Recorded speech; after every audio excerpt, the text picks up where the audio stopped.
I'm aware of Imax. I've been to Imax as a kid.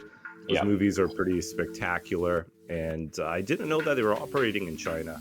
Tell us a little bit about the company. This is kind of hot technology in the early 2000s, probably got a little bit overvalued, and their business model, and I'm talking about the parent right now, but the business model is the same. But the business model at the time was to basically charge for the installation of units, systems, right? So they would like sell the theatrical system. And so that was sort of like a lump sum payment. And so they're very heavily reliant on unit growth.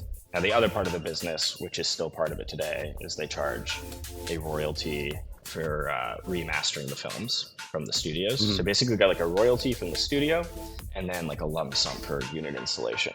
What ended up happening was that, that sort of business is tied to the balance sheet of the exhibitors. And so what's really interesting is that this whole industry operates in cycles. It's like a capital cycle thing with the exhibitors naturally, but also like a content cycle.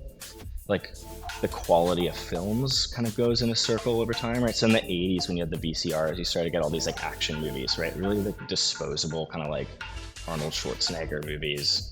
They're like made for VCR, right? And so you saw like box office decline at the time, and then it started to pick up again in the 90s, right? You sort of notice these cycles, and one of the things that's always been part of that is like technological change. So like there's been kind of this incentive for the studios to start going back and making big blockbusters in the theaters, right? And so this is where Imax comes in.